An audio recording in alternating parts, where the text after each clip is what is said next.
Today, we're bringing you a powerful tale about friendship, bias, and justice. It all starts with a simple basketball game between two best friends, Desmond and George. What begins as a playful argument soon escalates into something much more serious, when a police officer makes a rash decision that sets the stage for a bigger lesson. What happens when a fun game turns into a moment that challenges prejudice and accountability? Officer Mark Higgins arrests Desmond for something he didn't do, and it's up to Desmond, his father, and his best friend to fight for what's right. Stick around to see how they tackle injustice head-on in a way that will change their lives forever. Meet Desmond Atkins, a 13-year-old who lives and breathes basketball.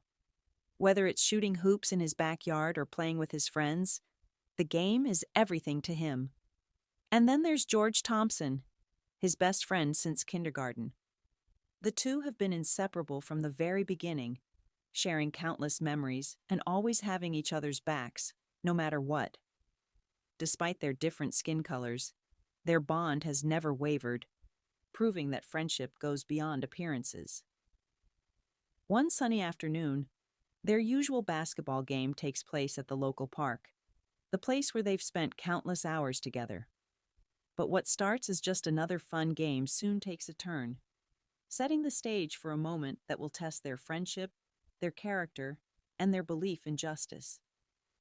The basketball court in their neighborhood park becomes the backdrop for a powerful story about loyalty, bias, and standing up for what's right.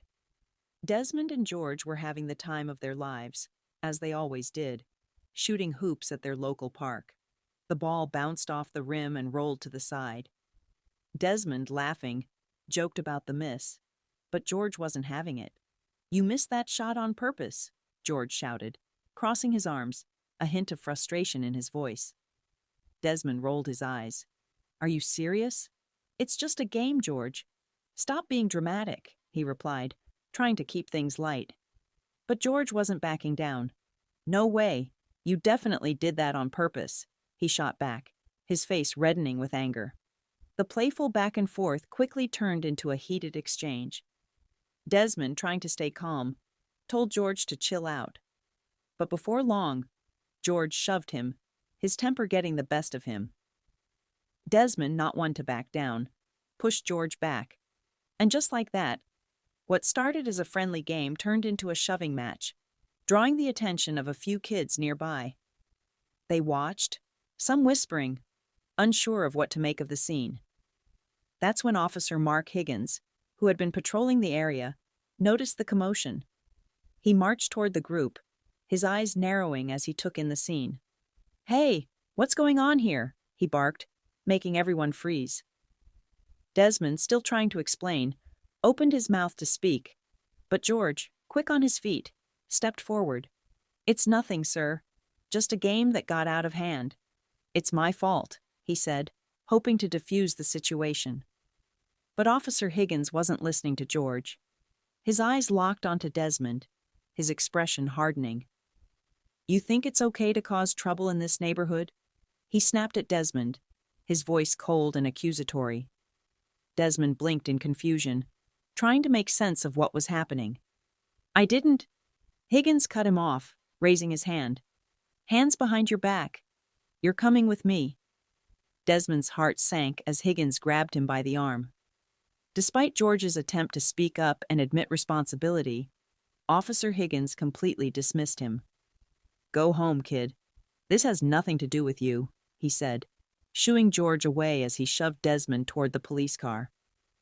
The kids watching were silent now, unsure what to think. Why was it only Desmond being taken away? Why was no one listening to George? Desmond couldn't understand it. All he had done was defend himself. But Higgins wasn't interested in hearing both sides. His bias was clear, as he saw only Desmond, a young black boy, as the troublemaker. With a firm grip on Desmond's arm, Officer Higgins led him to the cruiser and locked him inside. Desmond felt both anger and confusion bubbling inside him. He hadn't done anything wrong. Why was he the one being arrested? Desmond sat in the back of the police car, his heart racing as the vehicle sped toward the precinct.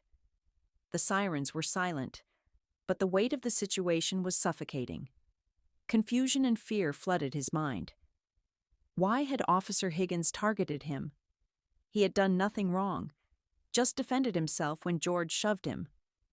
The whispers of the other kids echoed in his ears, but no one had stepped forward to help. As the car pulled into the precinct, Desmond couldn't help but think of his dad, Chief Marcus Atkins, who had just been promoted to lead the precinct.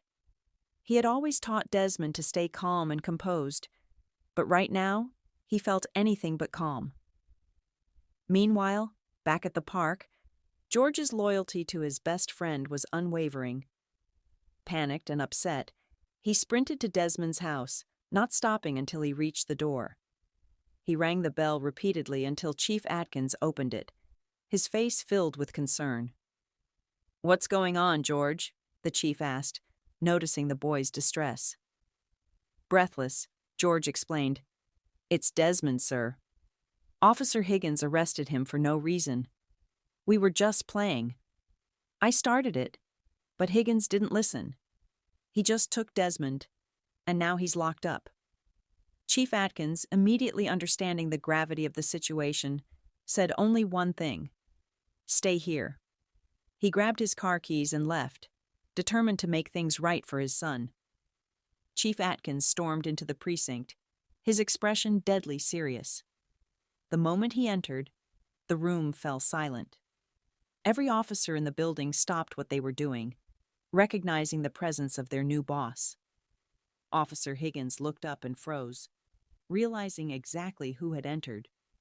"Chief Atkins," he stammered, his voice faltering.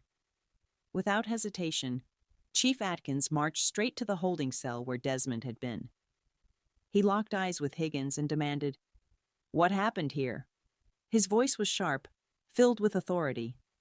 Higgins, caught off guard, fumbled for an excuse. There was a fight at the park, sir. I was just maintaining order." Chief Atkins wasn't satisfied. He stepped closer, his voice growing louder with every word. "You didn't investigate. You didn't listen to both sides. Instead, you made assumptions based on bias. You arrested my son without any proper procedure. Is this how you serve this community?" The room was silent, every officer now watching, tense with anticipation.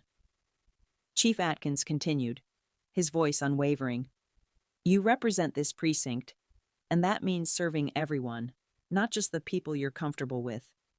If you can't do that, you have no place here." Higgins's face drained of color. He knew what was coming next. Chief Atkins didn't wait for an answer. "You're suspended, effective immediately." Higgins opened his mouth to protest, but no words came. He gathered his things and left, humiliated and defeated, as Chief Atkins turned to the other officers, making it clear that there would be consequences for unjust actions. As Chief Atkins walked into the holding cell, he knelt down to Desmond's level, placing a reassuring hand on his son's shoulder. Desmond's eyes were filled with both confusion and relief, but Chief Atkins looked him in the eye and said, "Are you okay, son?" Desmond nodded silently, trying to hold back tears. His father's presence was a comfort, but the whole ordeal had shaken him. Chief Atkins smiled gently, his voice steady. "I'm sorry you had to go through that. But remember, justice will always find its way." Desmond felt a sense of peace wash over him as his father stood up and guided him out of the cell. As they walked toward the exit, they were met by George, who had been anxiously waiting. George ran up to Desmond, a look of relief on his face. "Desmond, are you okay?" he asked, his voice full of concern. Desmond smiled faintly, nodding. "I'm fine, thanks to my dad." The three of them walked out of the precinct together, the bond between Desmond and George stronger than ever. Their friendship had been tested, but it had held firm, and they both walked away with a newfound appreciation for justice and the power of support from those who truly cared for them. In that moment, they knew that no matter what happened, they would always have each other's backs, As the story of Desmond, George, and Chief Atkins unfolds, several powerful lessons stand out. First, the importance of accountability for authority figures is clear. Officer Higgins's actions were based on assumptions, and he failed to follow the proper procedures. Authority comes with responsibility, and when those in power don't hold themselves accountable, it can lead to injustice. Second, we see the incredible power of friendship and loyalty in the face of injustice. Despite the overwhelming situation, George never wavered in his support for Desmond. He didn't hesitate to speak up for his friend, even when it meant going directly to Desmond's father. Their bond showed that true friendship goes beyond race, and together, they stood against what was wrong. Finally, the need to confront biases to ensure fairness for all is crucial. Officer Higgins's decision was clouded by his bias, and it took Chief Atkins to remind him of the importance of treating everyone fairly. We are reminded that bias, whether conscious or unconscious, can easily lead to unfair decisions, and it's our responsibility to confront it for a more just world. These lessons remind us that standing up for what's right, supporting those we care about, and challenging biases are steps toward creating a fairer, more just society for everyone. And that's the end of this powerful story. A tale of courage, justice, and standing up for what's right. Desmond, George, and Chief Atkins showed us the importance of loyalty, accountability, and fairness in the face of adversity. Now, we'd love to hear from you. What would you have done in George's place? Let us know in the comments below. If you enjoyed this story, don't forget to like, share, and subscribe for more powerful tales that inspire and challenge us to think deeper. Thanks for watching, and we'll see you in the next one.